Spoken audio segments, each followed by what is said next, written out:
Hi hello namaste welcome back to our channel Roopa Sangeet blogs. ఈరోజు మన video వచ్చేసి సమ్మర్లో మరో స్పెషల్ రెసిపీతో మీ ముందుకు వచ్చేసాను. అదేంటో తెలుసా? మార్నింగ్ బ్రేక్ఫాస్ట్గా అయితే మనం ఈ రెసిపీని ఈజీగా చేసేయచ్చు. అండ్ ఈరోజు నేను చూపించబోయే రెసిపీ రాగి జావా. సో రాగి జావాని సింపుల్గా ఇలా ఈజీగా ఎలా చేయాలో ప్రాసెస్ చూసేయండి. డైట్లో ఉన్న వాళ్ళకి ఈ వీడియో వెయిట్ లాస్కి చాలా హెల్ప్ అవుతుంది. మరి ఈ వీడియోని లాస్ట్ వరకు స్కిప్ చేయకుండా చూసేయండి. ముందుగా స్టవ్ ఆన్ చేసి బాండీ పెట్టుకొని 2 to 3 గ్లాసెస్ ఆఫ్ వాటర్ వేసుకోవాలి. క్వాంటిటీకి సరిపడా వాటర్ని తీసుకోవాలి. ఈ వాటర్ని 5 minutes నార్మల్ హీట్ చేసుకోవాలి. నెక్స్ట్ ఒక చిన్న బౌల్ తీసుకొని 2 to 3 tablespoons ఆఫ్ రాగి ఫ్లోర్ వేసుకోవాలి. ఇక నేను క్వాంటిటీ ఎలానో చెప్తాను. 1.5 tablespoonకి 1 గ్లాస్ అవుతుంది. సో 3 tablespoonsకి 2 glasses అవుతుంది. సో ఇప్పుడు కాస్త వాటర్ని యాడ్ చేసి ఉండలేమి లేకుండా మిక్స్ చేసేయాలి.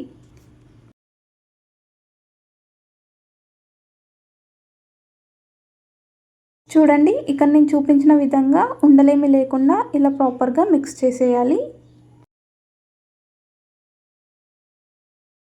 ఈ గ్యాప్లో మనకి వాటర్ హీట్ అయిపోయాయి. నెక్స్ట్ 1.5 tablespoons సాల్ట్ యాడ్ చేసుకుందాం.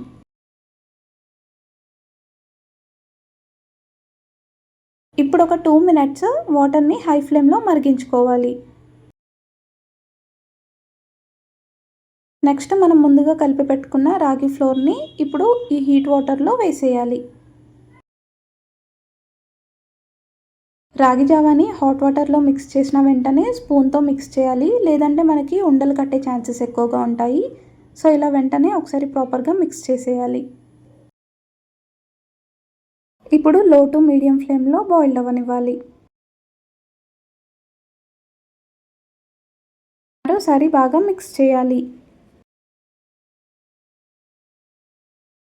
ఇప్పుడు ఒక 5 minutes హై ఫ్లేమ్లో బాయిల్ అవ్వనివ్వాలి.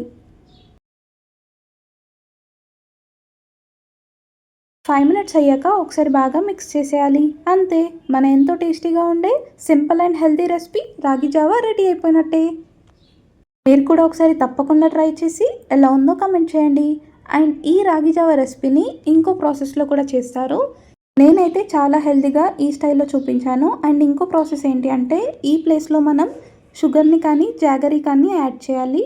సో ఎలా అయినా చేయొచ్చు, బట్ ఇలా చాలా హెల్తీ అనమాట. సో డెఫినెట్గా మీరు కూడా ట్రై చేసేయండి. సో మీకు నేను చేసే ప్రాసెస్లో ఈ వీడియో కనుక నచ్చినట్లయితే లైక్ చేయండి, షేర్ చేయండి, సబ్స్క్రైబ్ చేయండి. By guys.